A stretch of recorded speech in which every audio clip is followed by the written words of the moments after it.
Welcome to Book Talk. Today we have the privilege of meeting with novelist, short story writer, playwright, poet, literary critic, professor, and editor, Joyce Carol Oates. Welcome. Well, thank you. Happy to be here. Well, that's quite the list you have there. So start by telling us where you came from. I was born on June 26, 1938. So, yes, that would make me 78 years old. Wow. And where did you grow up? How was your childhood? I grew up in Lockport, New York. I had a pretty normal childhood. Just like everyone else, nothing too special. Any siblings? Yes, I have a younger brother, Fred, and a younger sister, Lynn Ann.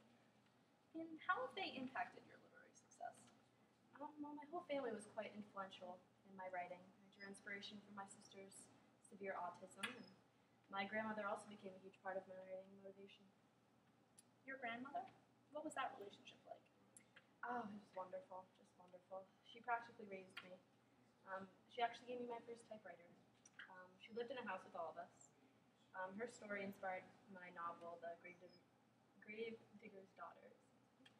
Her father had committed suicide when she was young, and she had to conceal her Jewish faith. So, Oh, wow. So did you grow up Jewish? no, I did not. I was raised Catholic, but now I'm an atheist. Interesting. So when did you start to write? I've always had a love of reading and writing. I grew up reading novels like Alice in Wonderland, which was actually given to me by my grandmother. Other authors that have motivated me were Charlotte and Emily Bronte, Lewis Carroll, Charles Dickens, Hemingway, and Poe. When did you start reading these? Certainly not as a child, right? No, of course not. As I grew older, they became more available to me in school. And where did you attend school? Well, I started out in elementary school in a one-room schoolhouse. Oh, wow. Yeah. And then for high school, I attended Williamsville High School and then graduated in 1956. So I'm pretty old. Shush, not a day over 60. So where did you attend college?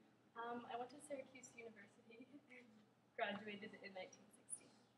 And you also won a scholarship to attend there, right? Were you valedictorian, I hear? Yes, I was. From Syracuse, I attended University of Wisconsin to get my MA. Wow, so you were highly qualified in college with that education, right? Well, yes, I suppose I was pretty well schooled. So, when was your first novel published?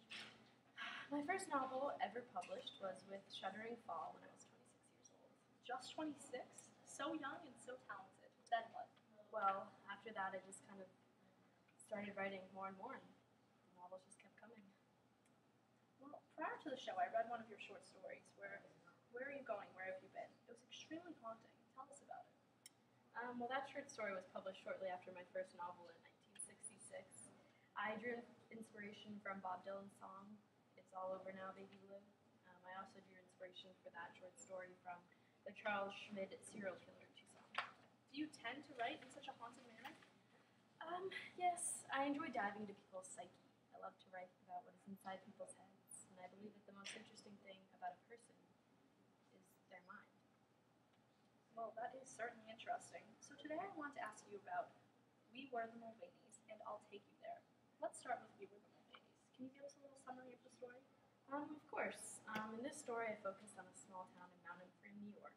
The family kind of falls apart after the rape of their eldest daughter and only daughter, Marianne. This event tears a once successful and happy family apart. Sounds awfully sad. Yes, but it does focus on many important themes and lessons, something I like to do in my stories. I just love to grab people's minds and really try my best to show what they're thinking. I think you have a great ability to capture that. So how has your personal life been, if you don't mind me asking?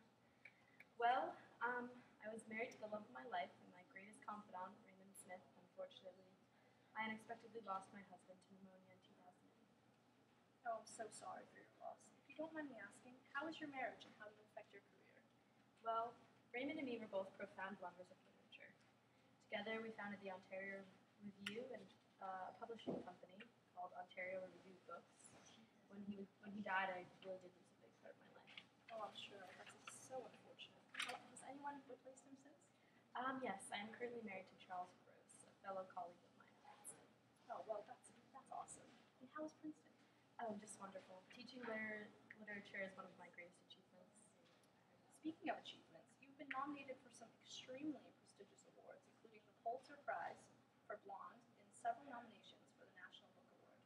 In fact, you were just nominated for 30 awards in your lifetime, winning 17 of those nominations, and you were nominated for 4 Pulitzer Prizes and 8 National Book Awards. Can you speak of that? Yes, those were all great honors. I think it speaks to my love of writing and the sheer amount of it. I am constantly writing down ideas and have been so fortunate enough to make history, I guess. Oh yes, most definitely. I have one more question. Why are you wearing glasses? Because I'm 78 years old. Well, that's all we have for today, folks. Thanks for your time, Miss Oates. You were truly amazing. No, thank you.